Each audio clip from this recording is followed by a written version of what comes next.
Good morning. क्या आप लोगों को मेरी वॉइस क्लियर आ रही है?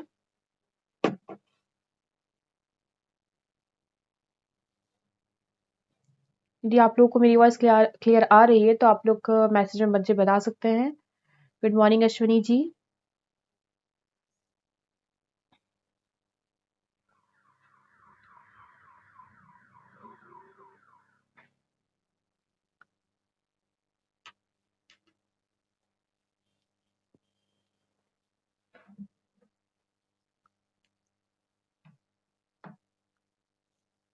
गुड मॉर्निंग सभी को। चलिए, आज से हम जीएस स्टार्ट करने जा रहे हैं। और जीएस एक ऐसा सब्जेक्ट होता है जो सभी एग्जाम के लिए बहुत इंपॉर्टेंट है। हाँ, तो जीएस में हम आज से स्टार्ट करने जा रहे हैं पॉलिटी। ठीक है। और पॉलिटी एक ऐसा सब्जेक्ट है, संविधान, जिसमें हम संविधान स्टार्ट करें तो संविधान एक ऐसा सब्जेक्ट है जो कि हमें सिर्फ पढ़ने मात्र के लिए इम्पोर्टेंट नहीं है, बल्कि उसे हमें जानना ज़रूरी है कि हम जिस देश में रह रहे हैं, उस देश के संविधान में उन भारतीयों के लिए ना, या फिर उस देश के नागरिकों के लिए क्या-क्या प्रोविज़न किए गए हैं। तो हमें एक नागरिक होने के नाते हमें उस संविधान के बारे में समझ होनी चाहिए ना। और जो कि आपके एग्जाम के पॉइंट ऑफ व्यू से भी काफी इंपॉर्टेंट होंगे ना, जो भी हम टॉपिक डिस्कस करेंगे। और हम इसे थोड़ा डिटेल में पढ़ेंगे क्योंकि क्वेश्चन जिस तरह से पूछे जाते हैं उसमें हम यदि हम शॉर्ट में पढ़ेंगे तो उसमें कंफ्यूजन होगा और क्वेश्चंस मिस्टेक हो जाते हैं। लेकिन हम उसे डिटेल में पढ़ेंगे तो वो हम कहीं ना कहीं लिंक कर करके उसे पढ़ सकते हैं। ठीक है, चलिए हम स्टार्ट करने जा रहे हैं। सबसे पहले हम आज ही क्लास में जानेंगे कि संविधान की उत्पत्ति हुई कैसे, संविधान कैसे बना, संविधान की ऐतिहासिक प्रकृति क्या थी। आज हम उसके बारे में जानेंगे। ठीक है, गुड मॉर्निंग सभी को। ओके, हैप्पी राज जी, जय हिंद। चलिए, तो हम देखते हैं भारतीय संविधान। ठीक है, तो संविधान की शुरुआत कैसे हुई? देखिए, आप लोग सभी लोग जानते हैं ईस्ट इंडिया कंपनी के बारे में ना, आप लोगों ने पढ़ा होगा पहले भी।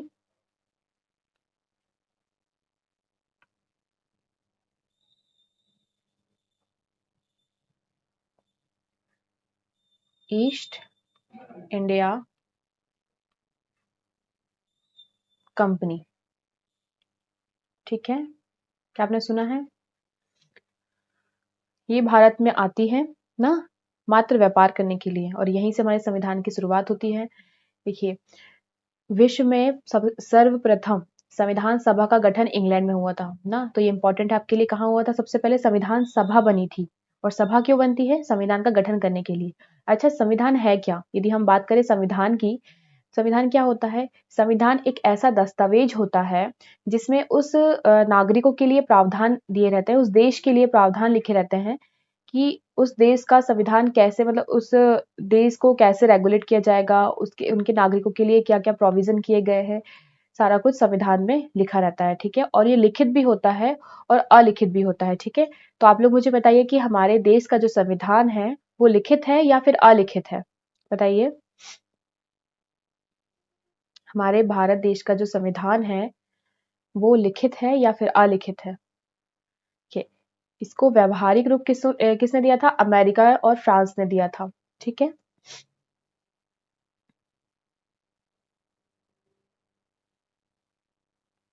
ओके, रिटर्न, ठीक है।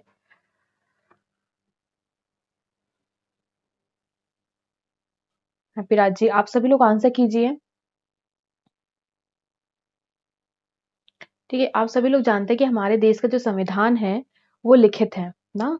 और अच्छा, आप लोग बताइए कि ब्रिटेन का संविधान कैसा है, वो लिखित है या फिर अलिखित है?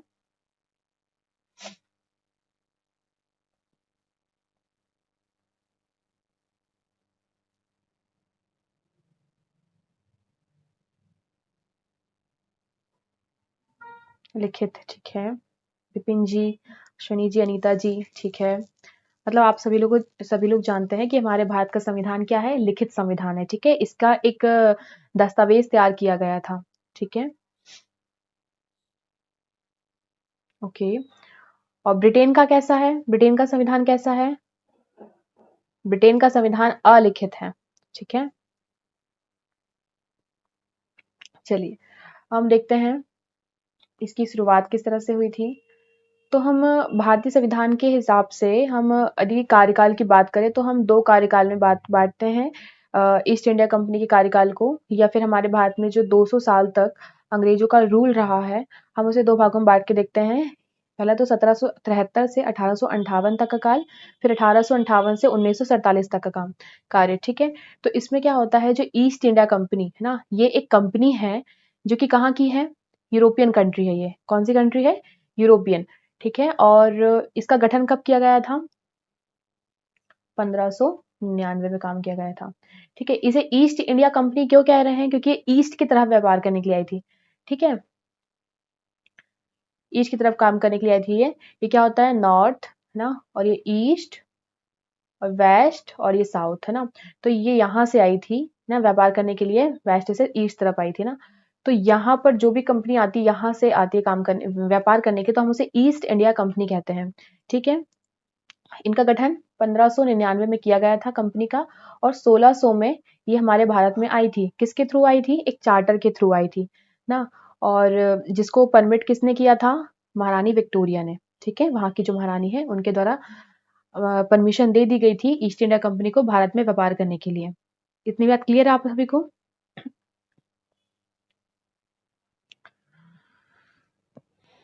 ये बात आप सभी लोग जानते हैं।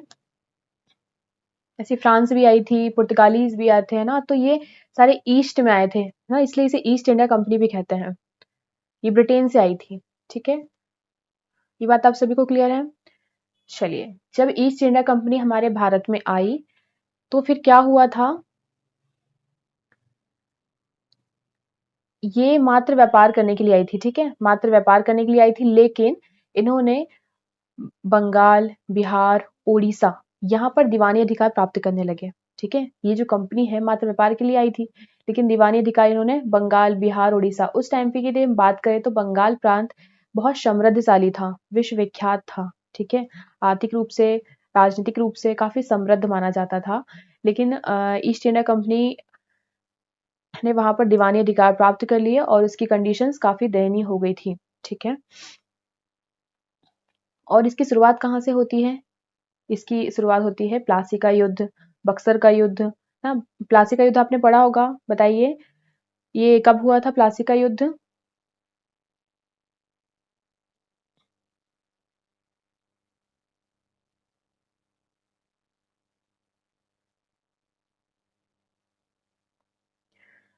प्लासी का युद्ध कब हुआ था? 1757, ठीक है? वेरी नाइस, ठीक है? और बक्सर का युद्ध हुआ था 1764, ठीक है? ये उनकी निर्णायक जीत रही थी, ठीक है? ये उनकी निर्णायक जीत रही थी। ऐसा क्यों? क्योंकि ये जो था 1757 का जो प्लासी की लड़ाई थी वो एक षड्यंत्र का हिस्सा था ना, एक षड्यंत्र रचा गया था अ, इनके द्वारा ना, मीर जाफर और किसके बीच में हुई थी ये लड़ाई? बताइए। सिराजुद्दौला और किसके बीच में हुई थी? बताइए। कौन था गवर्नर जनरल उस टाइम पे?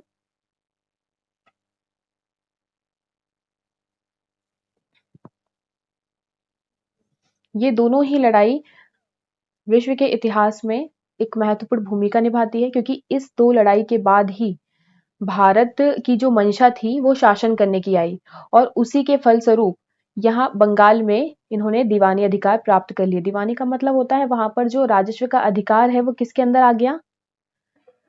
अंग्रेजों के अंतर्गत आ गया, ठीक है?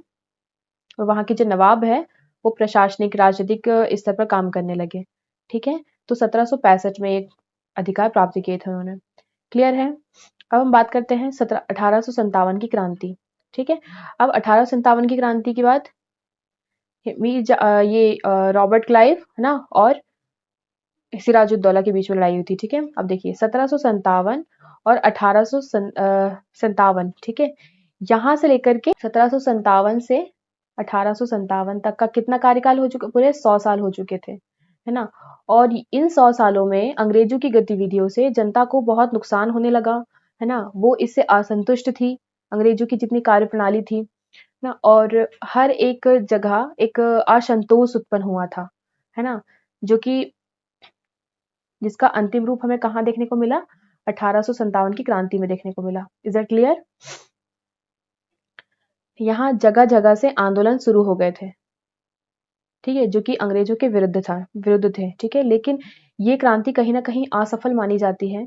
क्यों असफल मानी जाती है? इसका बेसिक रीज़न क्या था? क्योंकि यहाँ पर इस क्रांति में बहुत सारे जो बुद्धिजीवी हैं, वैज्ञानिक हैं, हाँ, वकील हैं, जितने भी पढ़े-लिखे जो व्यक्ति थे और बड़े-बड़े उद्योग कर्मी है ना, इन्होंने इस क्रांति में पार्टिसिपेट करने से मना कर दिया, ठीक है। और जितने भी समाज सुधारक थे, इनका ये मानना था कि हमारे भारत में जो अंग्रेज आए हैं, वो भारत की जो पिछड़ी हुई अवस्था है ना, दयनीय अवस्था है, उसे उसे उसमें सुधार करेंगे, है ना? भारत में सुधार लेकर के आएँगे और ये आगे चल के बहुत बड़ी गलतफ़हमी साबित हुई, ठीक है? तो इसीलिए ये क्रांति कहीं न कहीं असफल मानी जाती है और इसका एक रीज़न ये भी है कि उस टाइम पे अ, युद्ध के लिए हमारे भारत के लोग तैयार भी नहीं थे और ये जो क्रांति है समय से पूर्व हो गई थी और इस क्रांति में ऐसा हुआ था कि एक योजना नहीं तैयार की गई थी, है ना? योजनाबद्ध तरीके से यदि हम कोई काम करते हैं तो वो अवश्य ही पूर्ण होता है ना? लेकिन ये क्रांति में कोई उद्देश्य नहीं था, है ना? एक योजना नहीं थी, एक इम्पोर्टेंट जो नेतृत्वकर्ता होना चाहिए वो नेतृत्वकर्ता नहीं था। ना बहादुर शाह जफर ने इस क्रांति का नेतृत्व किया था, आप सभी लोग जानते हैं, है ना? जो कि अंतिम कौन था बताइए? बहादुर शाह जफर कौन था? आप लोग दीजिए इसका आंसर कौन था? ठीक है, उनके द्वारा क्या गया था, इसका नेतृत्व किया गया था, जो कि एक प्रमुख महत्वपूर्ण नेतृत्वकर्ता के रूप में नहीं जाने जा सकते हैं, ठीक है? इसलिए क्रांति असफल मानी जाती है। लेकिन इस क्रांति से अंग्रेजों ने काफ़ी कुछ सीखा और उन्हें ऐसा लगा कि ये जो क्रांति हुई 1857 की, इससे आगे चल के भी इससे भी बड़ी क्रांति हो सकती है हमारे भारत में, ठीक है? मतलब भारत में जो भारतीय हैं, उनके द्वारा इससे बड़ी क्रांति हो सकती है। इसलिए फिर क्या आया था 1858 का जो अधिनियम है, वो लाया गया था। जिसमें से जो ब्रिटिश ईस्ट इंडिया कंपनी है, ये जो हमारे भारत में काम कर रही थी, है ना? शासन कर रही थी कहना चाहिए क्योंकि व्यापार तो उन्होंने कब खत्म कर दिया था अपना, जब उन्होंने दीवानी अधिकार प्राप्त किए थे। एक्चुअली खत्म नहीं किया था, मतलब शासन करने की भावना भी उनमें आ गई थी, मतलब शासन भी कर रहे थे वो, है ना? दीवानी अधिकार प्राप्त कर लिए थे जैसा कि यहाँ पर लिखा हुआ है, ठीक है? और ये दीवानी अधिकार प्राप्त करने की वजह से ही, उनके शासन की मंशा की वजह से ही 1857 की क्रांति हुई थी, ठीक है?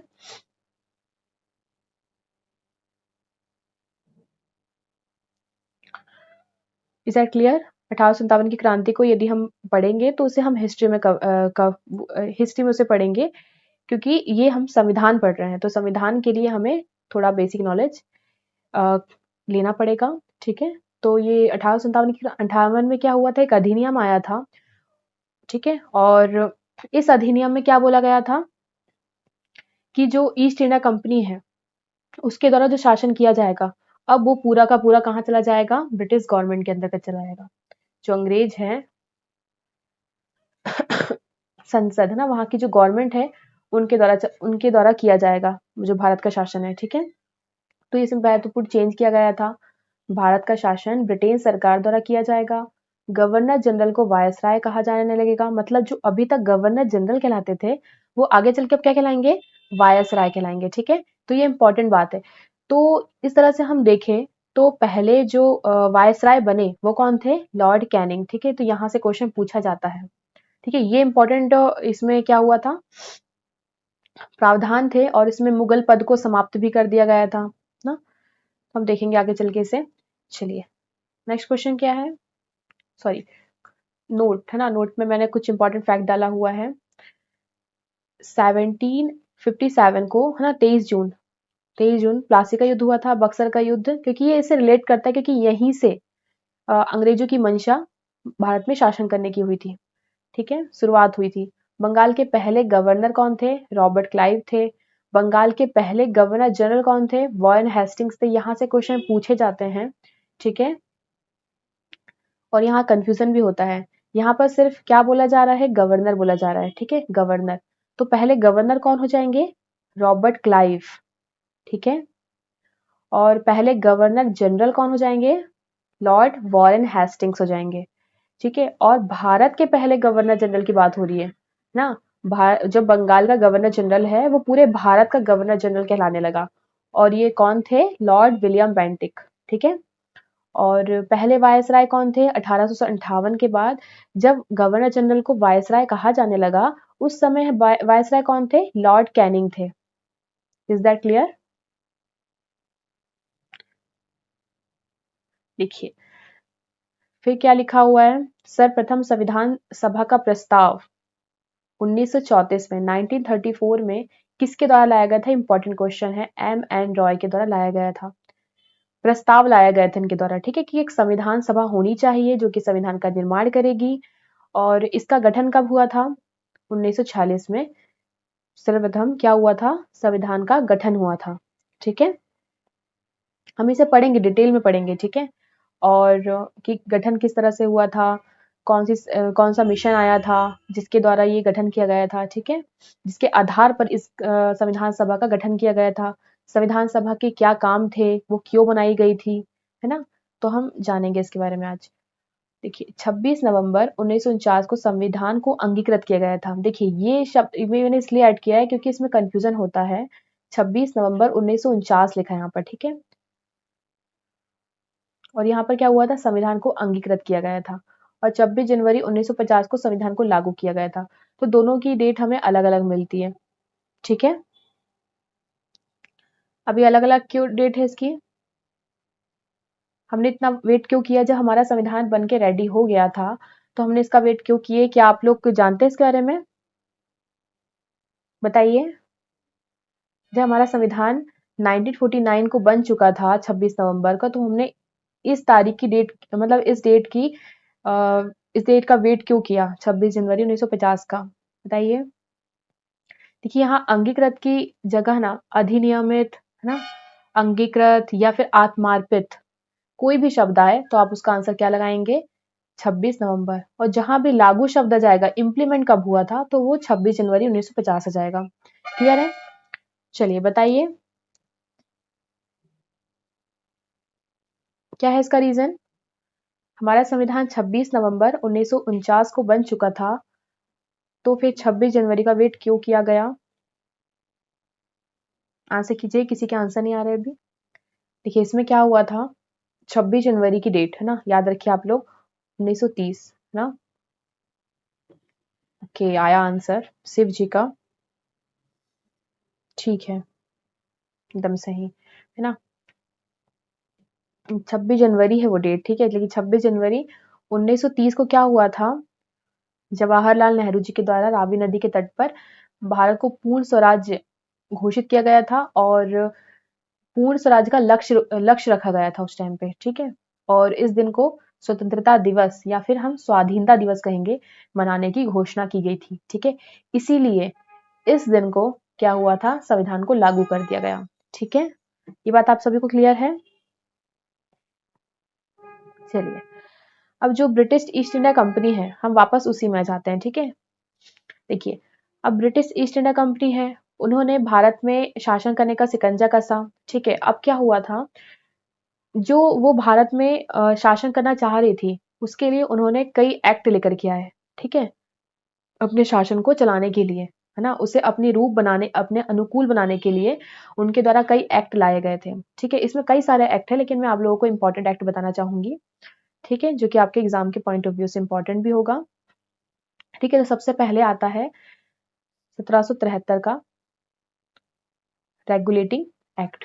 ठीक है, इसमें क्या हुआ था, भारत में स्थापित ब्रिटिश ईस्ट इंडिया कंपनी के कार्यों पर अप्रत्यक्ष संसदीय नियंत्रण स्थापित किया गया था।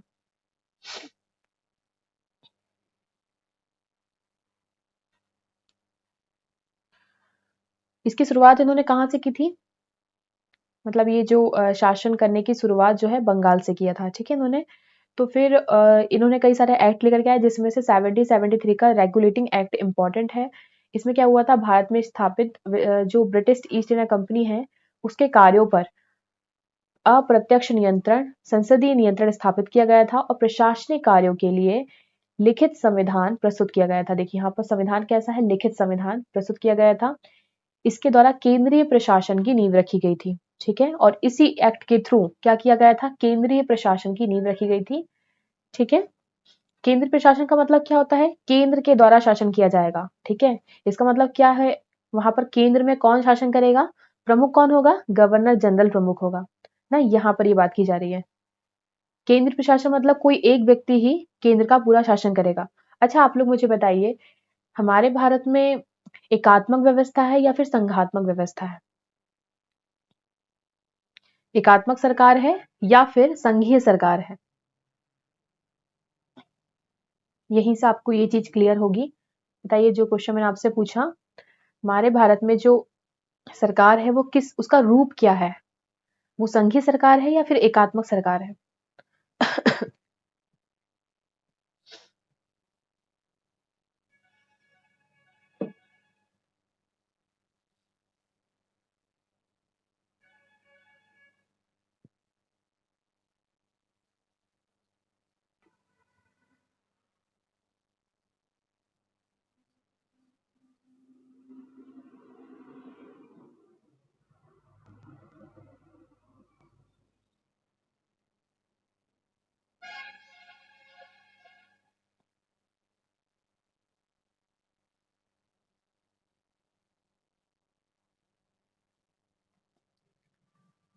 ठीक है शिव जी, देखिए संघीय सरकार ये सही है, संघीय ना, हमारे भारत में फेडरल सिस्टम को अपनाया गया था, फेडरल। ठीक है, इसका मतलब क्या होता है कि हमारे भारत, आप लोगों ने देखा होगा, केंद्र की सरकार एक अलग होती है और एक राज्यों की सरकार अलग होती है। ठीक है, यदि हम और ही नीचे जाएंगे तो तीन स्तर हमको देखने को मिलते हैं कि स्थानीय सरकार होती है।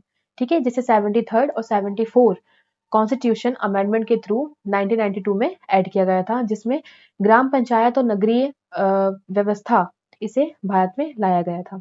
ठीक है, ठीक है, संघीय सभी के आंसर आ रहे हैं।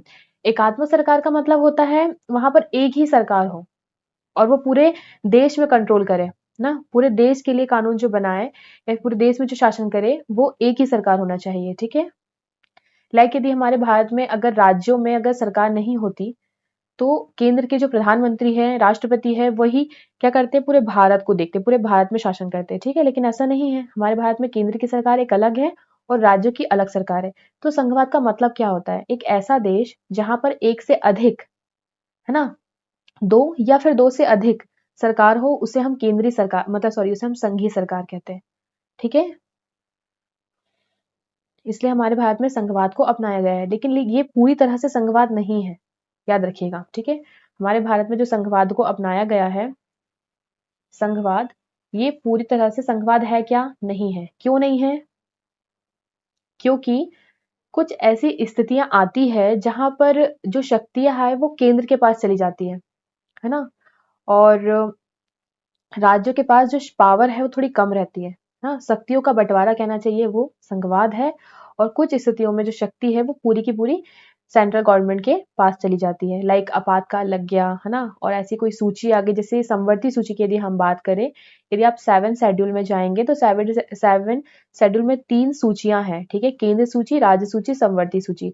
और समवर्ती सूची के जो विषय हैं, है ना, इसमें दोनों ही जो सरकार है वो कानून बना सकती है, लेकिन जो यदि दोनों में विवाद हो जाता है तो किसके द्वारा बनाए गए कानून इंप्लीमेंट होंगे, केंद्र सरकार के, है ना। अवशिष्ट शक्ति को हम देख सकते हैं, है ना, अवशिष्ट शक्ति जो है उसमें इस कानून बनाने की शक्ति किसके पास होती है, केंद्र सरकार की होती है। ठीक है, और कुछ स्थितियां जैसे एकल सर्वोच्च न्यायालय है ना, सर्वोच्च न्यायालय के जो न्यायाधीश है उनके द्वारा दिए गए जो निर्णय है पूरे भारत में इंप्लीमेंट किए जाएंगे। तो ये एक ऐसी कंडीशन होती है जहां पर सारी पावर किसके पास चल जाती है, केंद्र के पास चल जाती है ना। तो ये होता है एकात्मकता की झुकाव, मतलब संघवाद, है ना, संघवाद है लेकिन झुकाव किसकी तरफ है, एकात्मकता की ओर है। ठीक है, तो क्या आ जाएगा इसमें, एकात्मकता की झुकाव के साथ संघवाद को अपनाया गया है भारत में। ठीक है, क्लियर आप लोगों को ये चीज, है ना। लेकिन यहाँ पर क्या लिखा है, केंद्रीय प्रशासन की नींव रखी गई थी, यहाँ पर नींव ना, माइलस्टोन। अब इसकी कुछ विशेषताएं होंगी जो हम देख लेते हैं। 1773 के रेगुलेटिंग एक्ट के द्वारा जो विशेषताएं थी उसमें, उसे देख लेते हैं। बंगाल, है ना, मुंबई, मद्रास प्रेसिडेंसी को बंगाल के गवर्नर के अधीन कर दिया गया था। एक प्रेसिडेंसी थी बंगाल। सबसे पहले उन्होंने शासन करना कहाँ स्टार्ट किया था? बंगाल में, क्योंकि बंगाल उस टाइम पे बहुत समृद्ध था। ठीक है, और वहीं पर उन्होंने अपनी प्रशासनिक गतिविधियों को अंजाम दिया। तो ये है मुंबई और बंगाल। पहले जो गवर्नर जनरल था वो बंगाल में था। ठीक है, लेकिन अब 3 प्रेसिडेंसी जो इम्पोर्टेंट थी उस टाइम पे, बंगाल, बम्बई कहते थे उस टाइम पे, और मद्रास। ठीक है, जो साउथ का जो एरिया तमिलनाडु साइड का, उसकी बात हो रही है ना? तो ये तीनों ही प्रेसिडेंसियों का जो गवर्नर जनरल है वो बंगाल का ही था। ठीक है, और दूसरा क्या है इसमें, बंगाल के गवर्नर को बंगाल का गवर्नर जनरल कहा जाने लगा इसी एक्ट के द्वारा। कलकत्ता प्रेसिडेंसी में सरकार का गठन किया गया था 1+4। ठीक है, मतलब एक सदस्य थे उसमें, एक गवर्नर जनरल होगा उसमें, और 4 उसके सदस्य होंगे। ठीक है, ये 1+ ही सरकार का एक स्ट्रक्चर होता है, जिसमें एक प्रमुख होता है, बाकी उसके सदस्य होते हैं। ठीक है, क्लियर है आप लोगों को? फिर क्या बात हो रही है, 1774 में कलकत्ता में उच्चतम न्यायालय की स्थापना की गई थी, है ना? सरकार बनी थी कलकत्ता प्रेसिडेंसी में, और कलकत्ता में ही क्या हुआ था, 1774 में उच्चतम न्यायालय, सुप्रीम कोर्ट की स्थापना की गई थी। उस वक्त मुख्य न्यायाधीश कौन थे? सर एलिजा इम्फे थे। क्लियर है? और अन्य सदस्य कौन थे? चैम्बर्स, लेमेंस्टर और हाइड। ठीक है,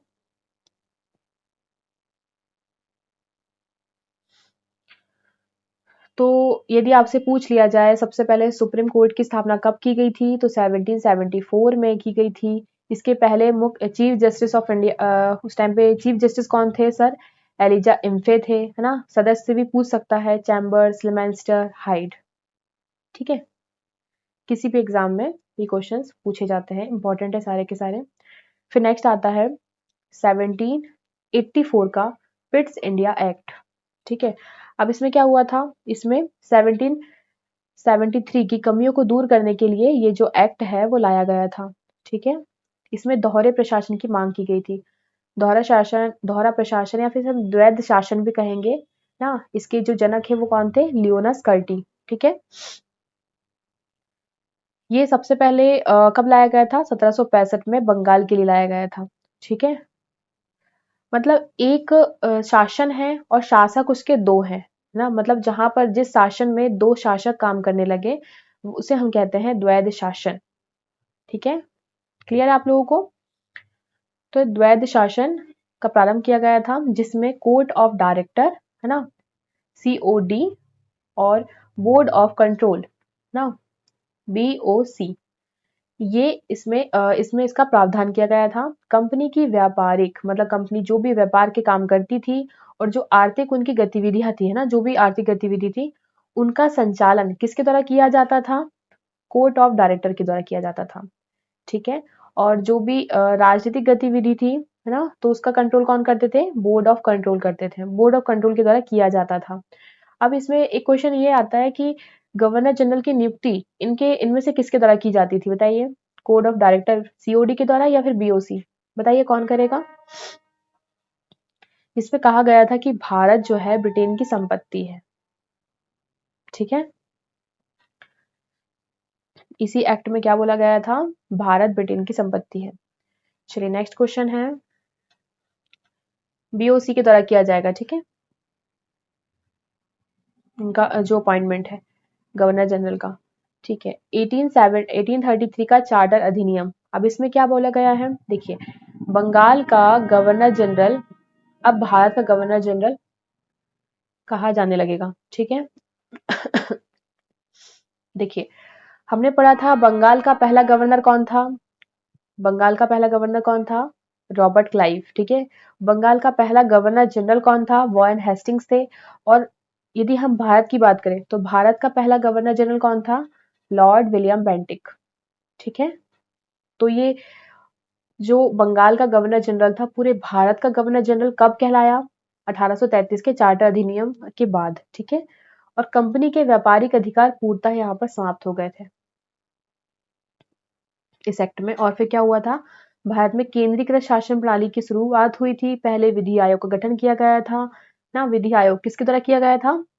इसके पहले अध्यक्ष कौन थे? विधि आयोग के जो अध्यक्ष थे वो कौन थे? लॉर्ड मैकाले, है ना। और लॉर्ड मैकाले के बारे में आप लोग कुछ जानते हैं तो बताइए। लॉर्ड मैकाले कौन थे? इंपॉर्टेंट पर्सनैलिटी है।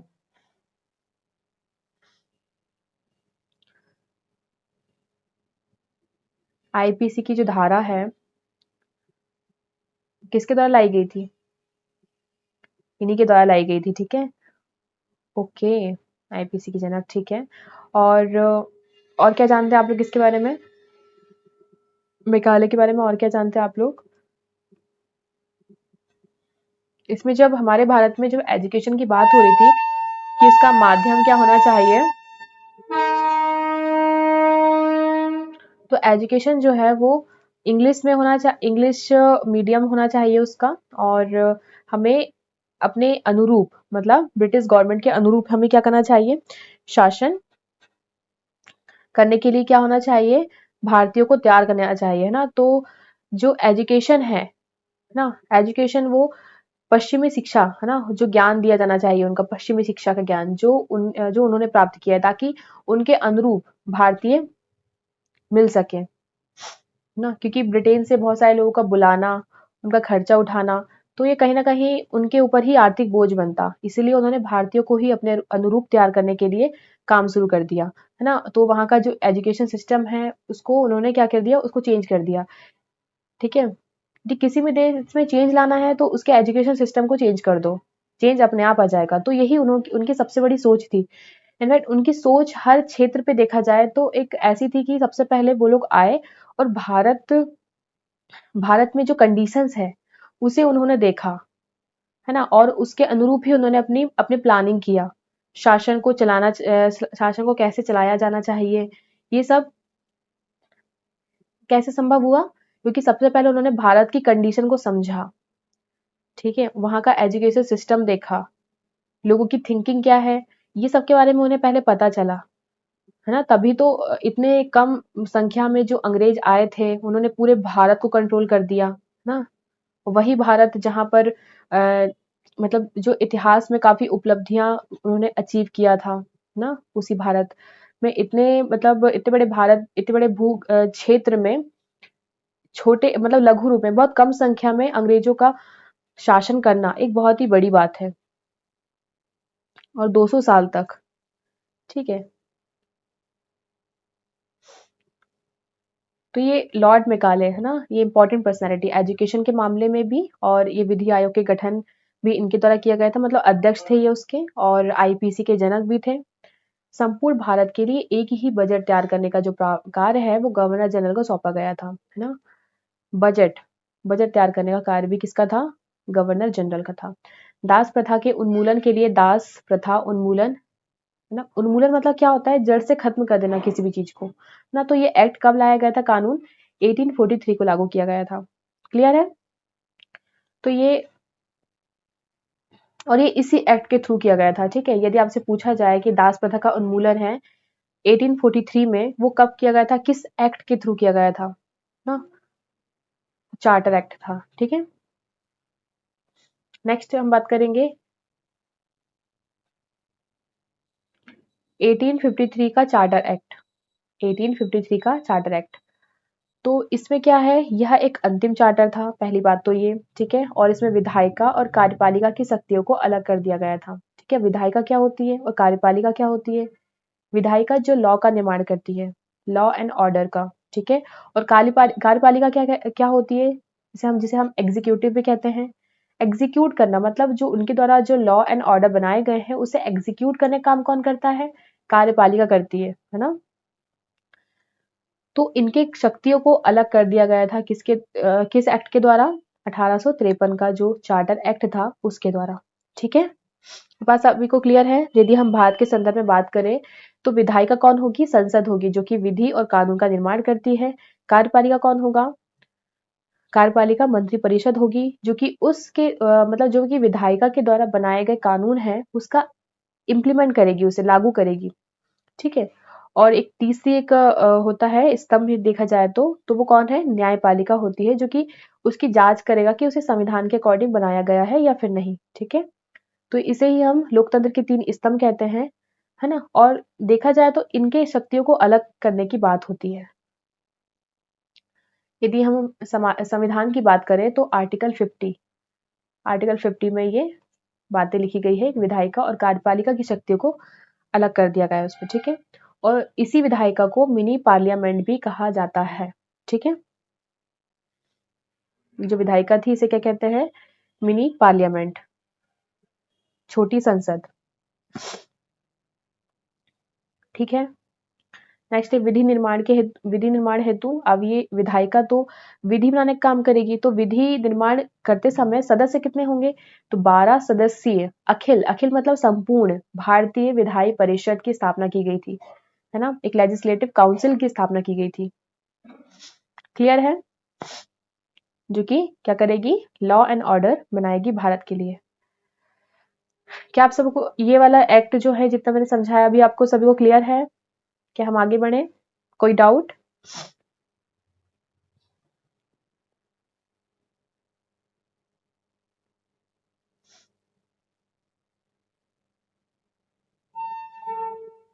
आपको क्लियर है?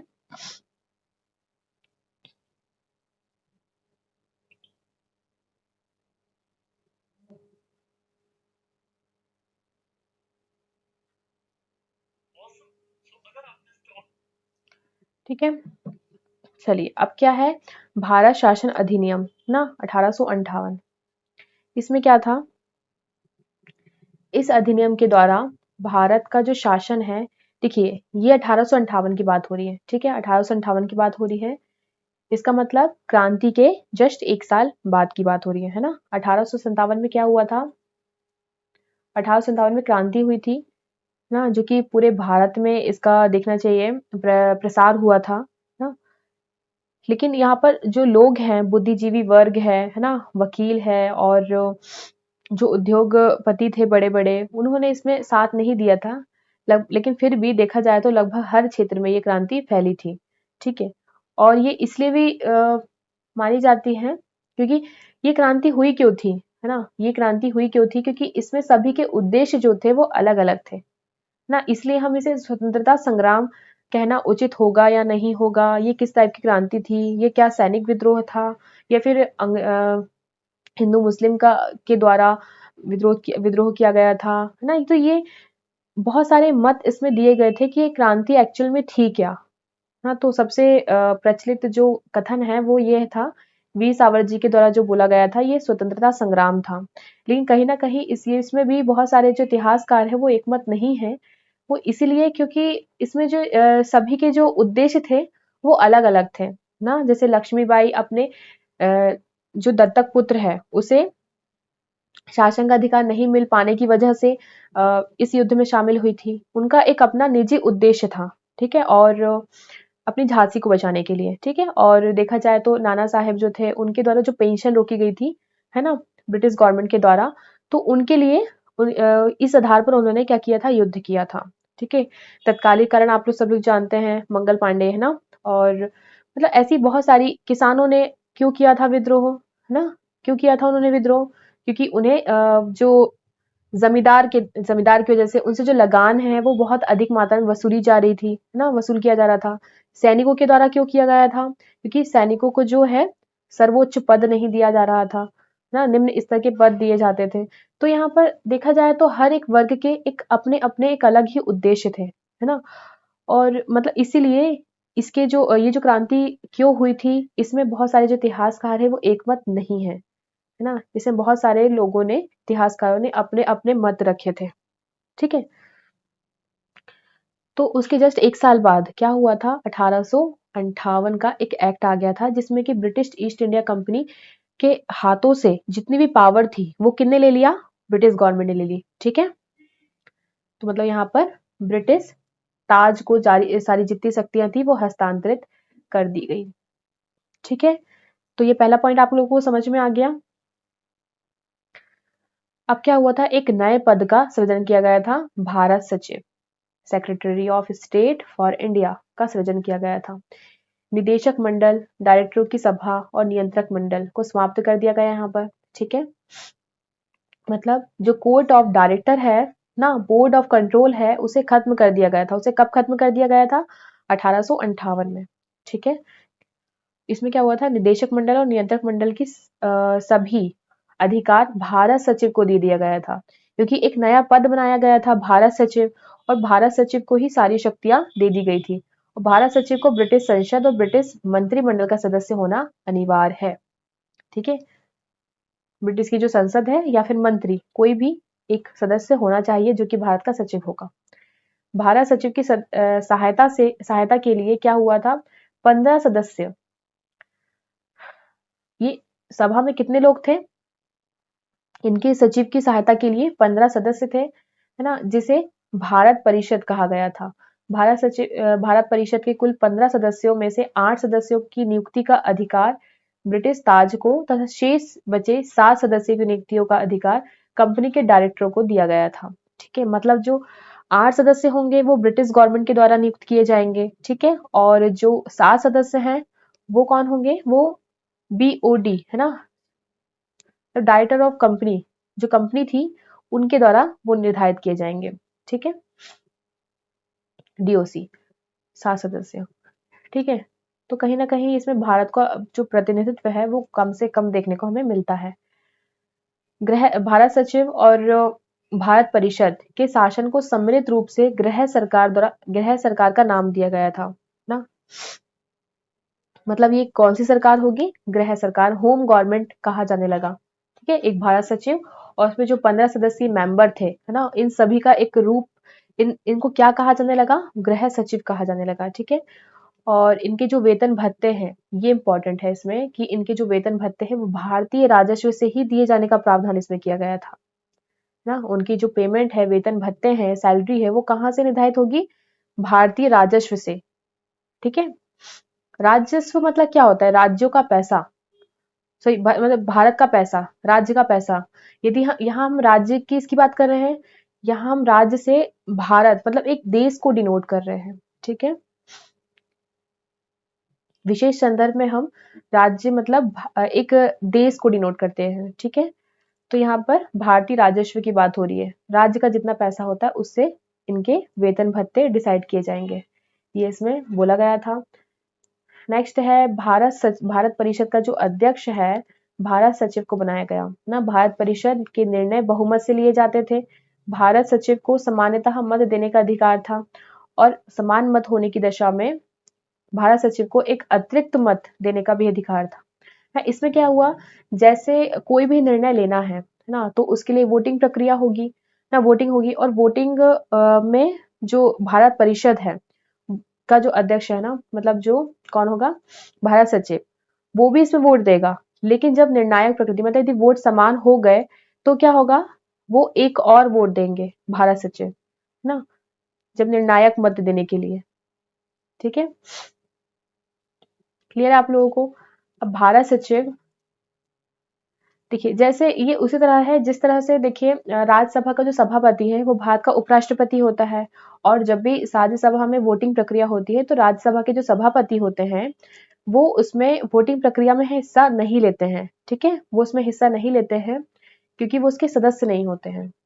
ठीक है, लेकिन जब बात निर्णायक मत की आती है कि यदि वोट दोनों तरह से समान है ना, तो एक निर्णायक वोट चाहिए, तो वहां पर वो वोट कर सकते हैं सभापति, है ना। उसी तरह लोकसभा के संदर्भ में भी है कि लोकसभा के जो अध्यक्ष है वो भी वोटिंग प्रक्रिया में हिस्सा नहीं लेते हैं, लेकिन जब निर्णायक वोट की बात आती है तो लोकसभा के अध्यक्ष क्या करते हैं, उसमें हिस्सा लेते हैं, है ना, एक निर्णायक वोट देते हैं अपना।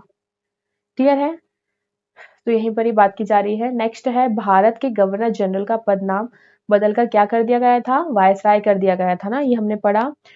अब जनरल या फिर वायसराय ब्रिटिश सम्राट के प्रतिनिधि के रूप में कार्य करने लगा। वायसराय भारत सचिव की आज्ञा के अनुसार कार्य करने के लिए बाध्य था। भारत के वायसराय की नियुक्ति ब्रिटेन के महारानी द्वारा की जाएगी। अब इनकी नियुक्ति कौन करेगा, तो ये इंपॉर्टेंट है, ब्रिटेन की महारानी के द्वारा वायसराय की अपॉइंटमेंट किया जाता है। ठीक है, और अध्यादेश जारी करने का अधिकार वायसराय को दिया गया था। अध्यादेश का मतलब क्या होता है,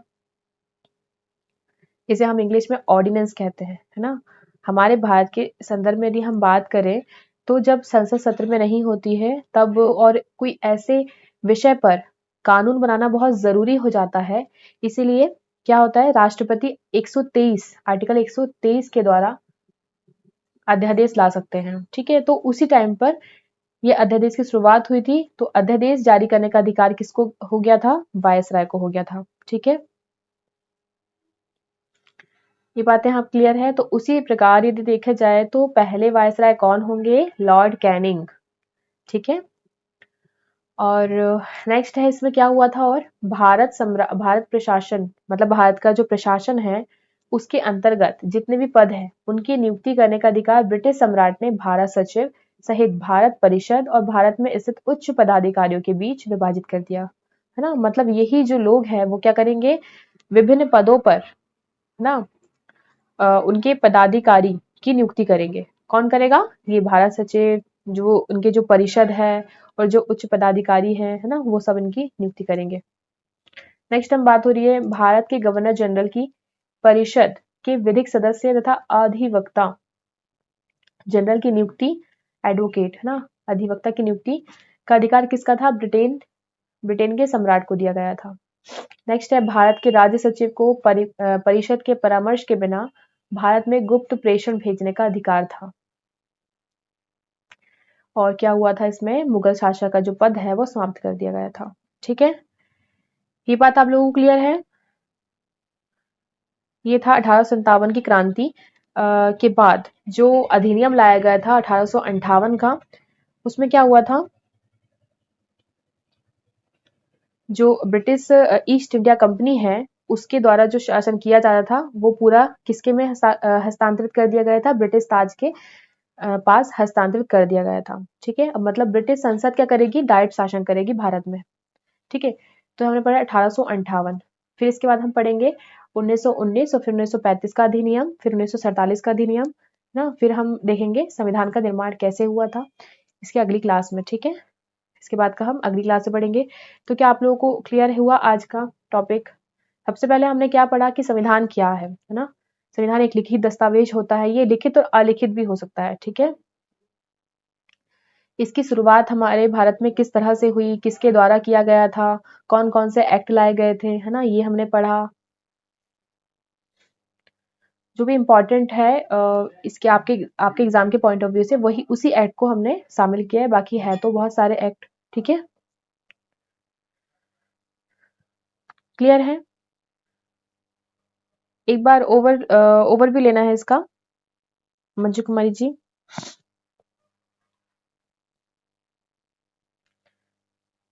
ये देख लिए, हम देखते हैं इसे क्या हुआ था, संविधान का निर्माण कैसे हुआ था, हमें ये देखना है। ठीक है, तो सबसे पहले हम देखेंगे कि संविधान है क्या। ठीक है, संविधान की शुरुआत किस तरह से हुई थी, तो ब्रिटिश गवर्नमेंट के द्वारा की गई थी। सॉरी, जो ईस्ट इंडिया कंपनी है वो मात्र हमारे भारत में शासन करने सॉरी व्यापार करने के उद्देश्य से आई थी ना, लेकिन धीरे धीरे इन्होंने अपना आधिपत्य स्थापित करना शुरू कर दिया, जिसकी शुरुआत उन्होंने बंगाल से किया था। ठीक है, बंगाल में उन्होंने दीवानी अधिकार प्राप्त कर लिए थे। दीवानी का अधिकार मतलब होता है रिवेन्यू, सिविल, मतलब जो भी राजस्व अधिकार है उसकी बात की जा रही है। ठीक है, दोहरे प्रशासन की नींव रखी गई उनके द्वारा बंगाल में सर्वप्रथम 1765 में। ठीक है, और ये सारी बातें की गई थी इसमें। फिर जो चार्टर आए थे कुछ इंपॉर्टेंट, है ना, चार्टर हमने देखा। सबसे पहला मतलब जो British sorry east India company है उनकी जो मंशा है भारत में शासन करने की 1764, जो कि एक निर्णायक युद्ध साबित हुआ था, बक्सर का युद्ध। ठीक है, तो उसमें क्या हुआ था, उस युद्ध के बाद से ही, है ना, उन्होंने ये सोचा कि हमें भारत में शासन करना चाहिए, है ना, जो कि एक उजागर हो गई उनकी जो मंशा है।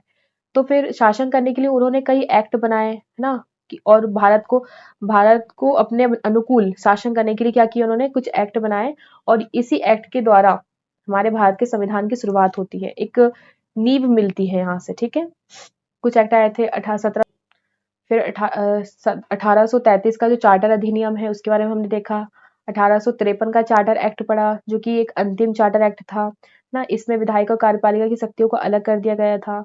फिर हमने देखा कि भारत शासन अधिनियम 1858, है ना, इसमें क्या हुआ था, क्रांति के जस्ट एक साल बाद क्या हुआ था, अंग्रेजों के द्वारा एक अधिनियम लाया गया था जिसे हम भारत शासन अधिनियम 1858 कहते हैं। इसमें ब्रिटिश ईस्ट इंडिया कंपनी की जितनी भी शक्तियां थी वो किसके पास चली गई, ब्रिटिश क्राउन के पास चली गई। मतलब डायरेक्ट शासन किसके द्वारा किया जाएगा? ब्रिटिश गवर्नमेंट के द्वारा हमारे भारत में शासन किया जाएगा। ठीक है, और यहीं से जो पद है उसका नाम चेंज कर दिया गया था, गवर्नर जनरल अब वायसराय कहा जाने लगेगा। ठीक है, तो ये सब इसमें बोला गया था। मतलब यहाँ पर बोर्ड ऑफ कंट्रोल है ना, बीओसी है ना, डीओसी, इनका जो पद है वो समाप्त कर दिया गया था। ठीक है, इसी के द्वारा। और उसकी जगह क्या हुआ था? एक नया पद, मतलब यहाँ पर कोर्ट ऑफ डायरेक्टर